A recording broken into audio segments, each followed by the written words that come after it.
আশা করছি তোমরা সকলে ভালো রয়েছো। এই আশা রেখে আমার মেট্রোফোবিয়া ইউটিউব চ্যানেলে নতুন সাবজেক্ট স্টার্ট করতে চলেছি। এটা মূলত আমার এক স্টুডেন্টের রিকোয়েস্টেই আমি এই সাবজেক্ট নিয়ে স্টার্ট করছি।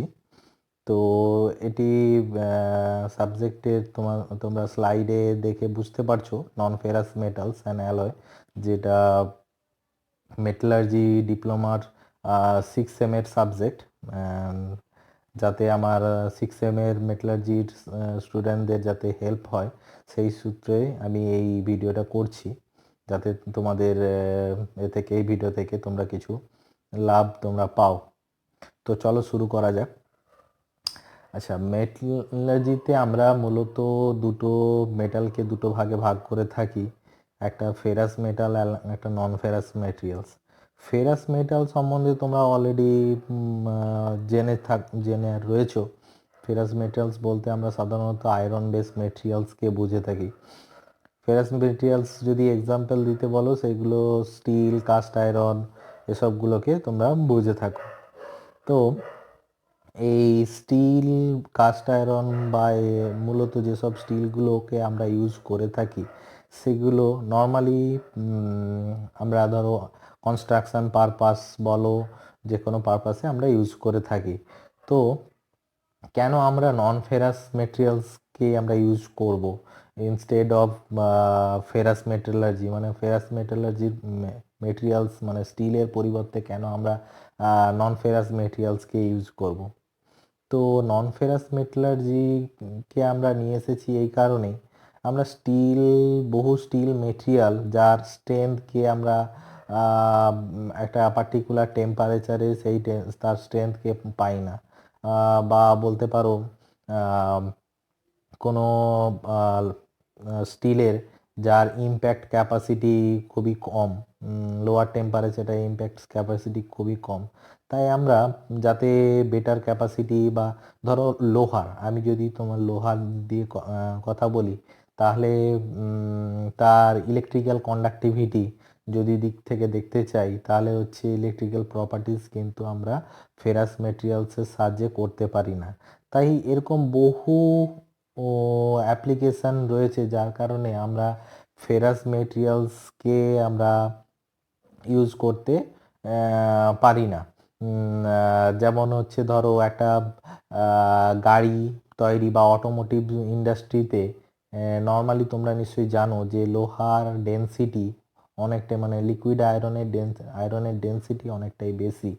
তো সেই কারণে একটা হ্যাভি ওয়েট জিনিসকে আমরা যে কোনো পোর্টেবল যে মেটেরিয়ালগুলো তৈরি হয় সেসবের ক্ষেত্রে আমি যদি একটা ভারী লোহাকে দিয়ে মেটেরিয়ালটাকে বানাই, তাহলে হচ্ছে সেটার ওয়েটটা অনেকটাই বেড়ে যায়, যার ফলে আমরা সেটাকে একটা জায়গা থেকে আরেকটা জায়গায় নিয়ে যেতে পারি না। তাই আমরা এইসব অনেকগুলো কারণের জন্য আমরা নন ফেরাস মেটেরিয়ালকে ইউজ করে থাকি তার পরিবর্তে। তো আমরা ফার্স্ট যেটা জানবো সেটা হচ্ছে নন ফেরাসের ডেফিনেশন বা ইন্ট্রোডাকশন, বা বলতে পারো তার সংজ্ঞা কি। নন ফেরাস দেখো স্লাইডে তোমরা ভালো করে লক্ষ্য করো। নন ফেরাস বলতে এখানে কি বলেছে? Non ferrous metals and their alloy. Non ferrous alloy কোনটাকে বলি আমরা সাধারণত? পিওর মেটালস একটা হয়, আর একটা হচ্ছে তার অ্যালয় মেটেরিয়াল। ধরো অ্যালুমিনিয়াম আর অ্যালুমিনিয়ামের অ্যালয়। তার মানে হচ্ছে কি বলতে চেয়েছি, অ্যালুমিনিয়ামটা যখন বলছি তখন সেটা পিওর স্টেটে রয়েছে, যখন অ্যালুমিনিয়াম অ্যালয় মানে অ্যালুমিনিয়ামকে বেস মেটেরিয়াল রেখে তার মধ্যে আরও কিছু মেটেরিয়াল আমরা অ্যাড করছি। তো আমরা এখানে জানবো কি কি নন ফেরাস মেটেরিয়ালস হয়। তো চলো কি বলেছে, non ferrous metals and their alloy do not contain iron as a principal ingredient. মানে নন ফেরাস মেটেরিয়ালস হচ্ছে সেই মেটালগুলো বা তার অ্যালয়গুলো সেইগুলো যেগুলো মধ্যে আয়রনটা প্রিন্সিপাল ইনগ্রেডিয়েন্ট হিসেবে নেই। তার মধ্যে থাকতে পারে, দেখো, although they may contains very small percentage, মানে কি হতে পারে, আয়রনটা থাকতে পারে, সেটা কিন্তু মেন কনস্টিটিউয়েন্ট বা মেন ইনগ্রিডিয়েন্ট হিসেবে থাকবে না। সেটা একটা very small amount of ingredient হিসেবে তার মধ্যে থাকতে পারে। আশা করি বোঝাতে পারলাম। আচ্ছা, this include the radioactive material like uranium, thorium, platinum that are used as a nuclear fuels. Nuclear ফুয়েলসের মধ্যে আমরা কাজে লাগছে ইউরেনিয়াম, থোরিয়াম, প্লুটোনিয়াম। তাহলে এই ইউরেনিয়াম, থোরিয়াম, প্লুটোনিয়াম এগুলো হচ্ছে এক এক ধরনের নন ফেরাস মেটেরিয়ালস। তাহলে আরও জানবো আমরা নন ফেরাস মেটেরিয়ালসগুলো কী কী। পরের স্লাইডে এলে তোমরা বুঝতে পারবে নন ফেরাস মেটেরিয়ালসগুলো আর কি কি নন ফেরাস মেটেরিয়ালস রয়েছে। সাধারণত আমাদের লোহার পরে আমাদের যে নন ফেরাস মেটেরিয়ালকে আমরা স্থান দিয়েছি সেটা মূলত অ্যালুমিনিয়াম। দেখো ফার্স্ট রয়েছে aluminium. Aluminium, copper, zinc, magnesium, titanium, nickel, cobalt, tungsten, vanadium and their alloy. মানে কি বলেছে, এগুলো যদি তার পিওর ফর্ম সেগুলো নন ফেরাস মেটালস এবং তার অ্যালয় সেগুলো হচ্ছে নন ফেরাস মেটেরিয়ালস। দেখো এখানে লেখা রয়েছে অল এক্সেপ্ট অফ এফি অ্যান্ড ফেরাস অ্যালয়। মানে এগুলো সবগুলোই এফি ছাড়া, মানে আয়রন ছাড়া এবং আয়রনের রিলেটেড অ্যালয় ছাড়া বাদ বাকি সবগুলোকে আমরা নন ফেরাস অ্যান্ড অ্যালয়ের মধ্যে ফেলতে পারি। তাহলে হচ্ছে এফি বলতে কি বোঝিয়েছে, এফি বলতে steel and cast iron related material. তাহলে হচ্ছে কি বলবো, যে মেন কনস্টিটিউয়েন্ট বা মেন ইনগ্রিডিয়েন্ট যদি এফি যে মেটেরিয়ালটা থাকবে তাকে আমরা বলবো ফেরাস মেটেরিয়াল।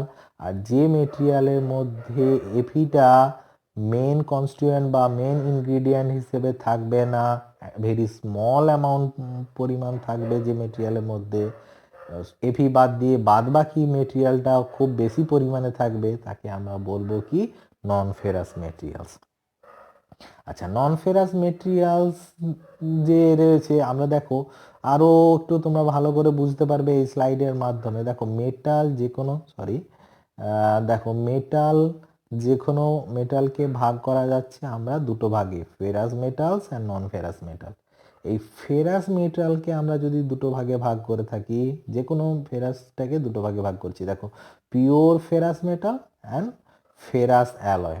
মানে পিওর ফেরাস মানে যেটার মধ্যে শুধুমাত্র এফি বা আয়রন রয়েছে, যেমন এক্সাম্পল হিসেবে আয়রন, পিওর আয়রন। আর ফেরাস অ্যালয় বলতে কি রয়েছে, অ্যালয় বলতে স্টিল, হাই স্পিড স্টিল, এগুলো সব অ্যালয় মেটেরিয়াল। আশা করছি তোমরা ফেরাসের বুঝতে পেরেছো। মানে ফেরাসটাকে দুটো ভাগে ভাগ করছি, pure ferrous materials and ferrous alloy. অ্যালয়ের মধ্যে যেগুলো স্টিল বা কাস্ট আয়রন এগুলো হচ্ছে ফেরাস অ্যালয়। বুঝা গেল? তাহলে হচ্ছে ঠিক তেমনি নন ফেরাসের মধ্যে রয়েছে তেমনি pure non ferrous material and non ferrous alloy. দেখো পিওর নন ফেরাস মেটেরিয়াল কি কি রয়েছে, copper, aluminium, zinc, tin, lead, silver, gold and mercury. এগুলো হচ্ছে সব pure material, pure non ferrous metal. আচ্ছা, এই পিওর নন ফেরাস মেটেরিয়াল যেটা দেখলে, এই পিওর নন ফেরাস মেটেরিয়াল কি বলেছি, এই মেটেরিয়ালের সঙ্গে যদি আবার তার সঙ্গে অন্য একটা মেটেরিয়াল অ্যাড করে দেওয়া হয় তখন সেটা হয়ে যায় কি, সেটা অ্যালয় হিসেবে হয়ে যায়। দেখো আমি সাপোজ নন ফেরাস অ্যালয়ের এক্সাম্পল কি রয়েছে, ব্রাস, ব্রোঞ্জ অ্যান্ড সোল্ডার। দেখো ব্রাস আমরা কি বলছি, দেখো আমরা কি বলছিলাম এখানে, কপার। কপারটা কি, পিওর কপার। পিওর কপারের সঙ্গে কি যদি আমি জিঙ্ক অ্যাড করেছি, কপারের সঙ্গে আমরা জিঙ্ক অ্যাড করছি তার জন্য আমরা ব্রাশ পাচ্ছি। আমরা যদি পিওর কপার ইউজ করতাম তাহলে তাকে আমরা ব্রাশ বলতে পারি না। তাহলে কপারের সঙ্গে আমরা যদি জিঙ্ক অ্যাড করি তখনই আমরা সেটা ব্রাশ হিসেবে পরিচিত হবে। ঠিক তেমনি কপারের সঙ্গে আমি যদি টিন অ্যাড করি তখন সেটা ব্রোঞ্জ হবে। তেমনি লেড আর টিনটাকে অ্যাড করলে আমরা পাবো সোল্ডার। তাহলে ব্রাস, ব্রোঞ্জ, সোল্ডার এগুলো হচ্ছে example of non ferrous alloy. তেমনি হচ্ছে পিওর নন ফেরাস কি হবে, copper, aluminium, zinc, tin, lead, silver, gold and mercury. একটা জিনিস তোমরা জেনে রাখবে, এই নন ফেরাসের মধ্যে একটা জিনিস তোমরা জেনে রাখবে, সেটা হচ্ছে কি, mercury is the only non ferrous metal, দেখো বলেছে mercury is the only non ferrous metal that is liquid at room temperature. অনেক সময় শর্ট কোশ্চেন পড়তে দেখা গিয়েছে যে এমন একটা নন ফেরাস মেটেরিয়ালসের উদাহরণ দাও যেটা রুম টেম্পারেচারে লিকুইডে পরিণত হয়, তাহলে কি হবে? Mercury. Mercury is the only non ferrous material that is liquid at room temperature. আশা করছি তোমরা বুঝতে পেরেছো। তো চলো যাওয়া যাক নেক্সট স্লাইডে। দেখো overview of non ferrous materials. Why non ferrous, কেন আমরা নন ফেরাসটাকে ইউজ করব? নন ফেরাস মেটেরিয়ালস, দেখো বলেছি একটা ডিসঅ্যাডভান্টেজ, নন ফেরাসের একটা ডিসঅ্যাডভান্টেজ যেটা হচ্ছে কি high cost. But high cost লোহা ইজিলি আমরা পেয়ে থাকি, তাই ইজিলি আমরা লোহাটাকে বানাতে পারি, স্টিলের সাহায্যে যে কোনো প্রোডাক্ট বানাতে পারি, তাই আমরা ইজিলি পেয়ে মানে এক্সট্রাকশন করতে পারি, তাই হচ্ছে লোহার দাম কম। কিন্তু তার জায়গায় যদি আমরা নন ফেরাস মেটেরিয়ালস ইউজ করি, আমি দেখো তোমাদেরকে ভিডিওতে প্রথমেই আমি বলেছিলাম নন ফেরাস মেটেরিয়ালকে কেন ইউজ করব। নন ফেরাস মেটেরিয়ালকে ইউজ করার ফার্স্ট যে ক্রাইটেরিয়া বলতে পারো সেটা হচ্ছে কি লাইট ওয়েট। এগুলো খুব হালকা মানে হালকা মেটেরিয়াল বলতে পারো। কোশ্চেন আসে the properties of non ferrous materials, properties of non, tell me about the properties of non ferrous material. তখনও তোমরা এটা লিখতে পারো কি না, 1 নাম্বার দিয়ে লিখতে পারো ইট ইজ লাইট ওয়েট, মানে এটা খুবই হালকা জাতীয় বস্তু। সেকেন্ড হচ্ছে কি high strength to weight ratio, মানে সেকেন্ড প্রপার্টি হচ্ছে high strength to weight ratio, এ দুটো স্ট্রেংথ অ্যান্ড ওয়েটের রেশিওটা হাই। থার্ড নাম্বার কি বলেছে, হাই টেম্পারেচার প্রপার্টিজ, মানে অনেক হায়ার টেম্পারেচারে এই মেটেরিয়ালটাকে আমরা ইউজ করতে পারি, হাই টেম্পারেচার প্রপার্টিজ রয়েছে এর মধ্যে।